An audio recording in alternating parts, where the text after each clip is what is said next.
Bonjour mes chers amis. Voilà, donc on reprend les cours Bezrat Hashem. Alors ça y est, nous sommes dans cette douloureuse période de Ben Hametzarim entre le 17 Tammuz et le 9 Av. Ben Hametzarim, entre les frontières.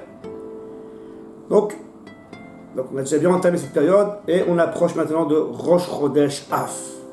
Alors, comme on avait dit, les Chachamim, ils ont mis des halachot, des lois concernant cette période pour mettre l'homme, donc pour le mettre dans l'ambiance de Tisha B'Av.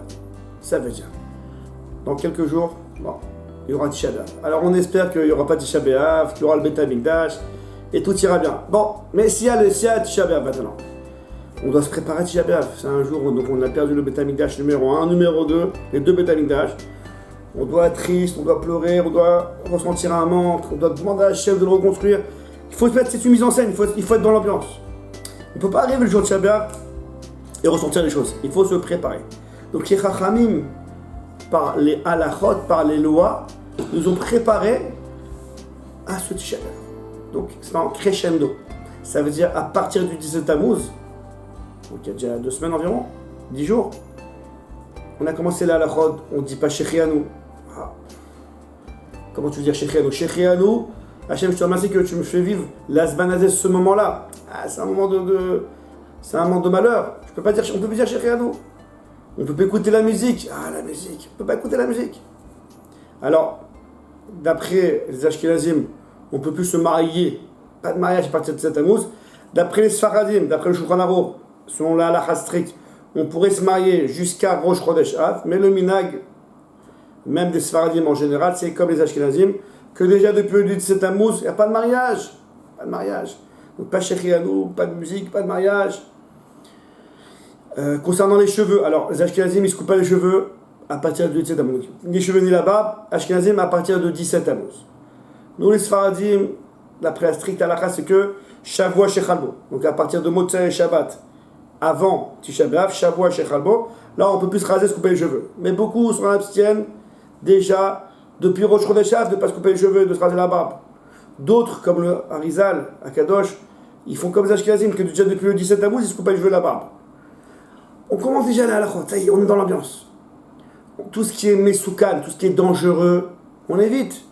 Même ceux qui vont à la mer pendant cette période, alors, ils restent au bord de la mer, ils vont à la mer que seulement s'il y a un matzil, il y a un maître nageur qui surveille et qui n'a aucun danger. Mais s'il y a le moins de danger, on évite d'aller à la mer. À part si tout va bien, quoi. Faire des balades, des promenades, des tiyoulim, des promenades en famille, avec des amis, dans les montagnes, dans les forêts. Alors, s'il fait chaud, on prend beaucoup d'eau, on fait des pauses, on fait quelques heures. On fait tout pour éviter le danger. Ça, c'était à partir du 17 Tammuz. On arrive au Rosh Chodesh Av, ça y est. Comme on dit, on passe un shlav. Là, on passe déjà à une nouvelle étape. C'est plus simplement les grandes choses comme Shechianu, la musique et tout, les mariages. C'est déjà, il dit Tosfot, à un moment, il dit que on doit être niré qu'Avel. On doit ressembler à un Avel, à un endeuillé. Eh oui, on a du mal à le dire.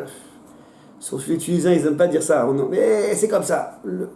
La période de Tisha B'Av, à partir de Rosh Chodesh Av, on est en deuil. On est tous en deuil, c'est le même deuil, c'est Aveluta des Rabim. C'est un deuil public qui concerne toute la nation d'Israël par rapport au Beit HaMikdash. C'est le plus grand deuil qu'il puisse avoir. Et donc, on doit être niré qu'Avel.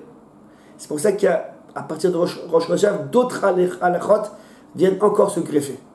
Et comme tout à l'heure je vous ai dit, plus il y a l'halachot, plus les chachamim ils nous préparent et nous mettent dans l'ambiance de Tisha B'Av pour arriver prêt, à ressentir le manque et à pleurer à demander à Hachem de reconstruire le Beit HaMikdash. Alors, on va commencer par tout ce qui est les constructions. À partir de Rosh Chodesh Av, donc là dans quelques jours, là bientôt, on évite toute construction. D'accord? Alors, on parle de constructions qui sont un peu superflues, c'est un peu du luxe. La personne veut refaire le papier peint, veut refaire la moquette, la peinture, c'est pas le moment. Quelqu'un qui est en deuil, je vais pas dire en vol, je vais dire comme de soit, qui est niré qu'Avel, qui semble en deuil, il faut qu'il ait un look d'endeuillé. Ouais. endeuillé sur Jérusalem, voilà, le deuil de Jérusalem. Mais quelqu'un qui refait le papier peint, qui refait la peinture, qu'est-ce qu'il est endeuillé? Il faut qu'il montre, voilà, c'est pas adéquat, c'est pas matime à la période de refaire le papier peint maintenant. On fait ça après Tisha B'Av. Là, on est occupé au deuil. Donc tout ce qui est la construction, papier peint, moquette, peinture, alors on évite. Évidemment, je ne parle pas de construire une maison, de construire un étage.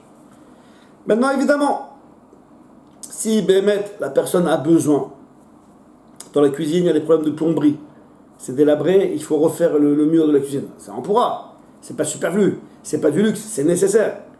Voyez, on est en Israël, il fait très très chaud. Ouf. Il faut placer un masgan. C'est aussi une construction.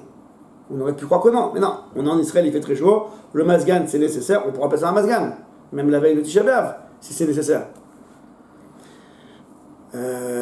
Par exemple, le Shulchan Aruch ramène, il y a quelqu'un qui construit une maison, qui a déjà commencé depuis avant. Et il y a un mur qui va tomber. Ou même sa propre maison, il y a un mur qui va tomber.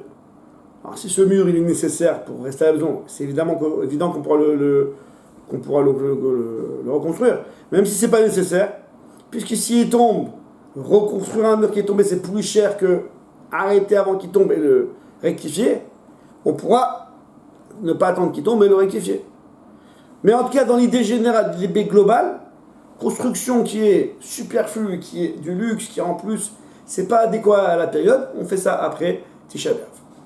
Tout ce qui est construction de mitzvah, donc ils ont entamé une construction pour la synagogue, pour le mikvé, tout ce qui est mitzvah, là on pourra faire pendant cette période. Quelqu'un il a un toit et il doit mettre un ma'aké, donc il doit mettre une protection, des barrières, pour pas qu'on tombe. Quelqu'un il a des fenêtres, et donc si on a une fenêtre, on peut tomber, les enfants peuvent tomber.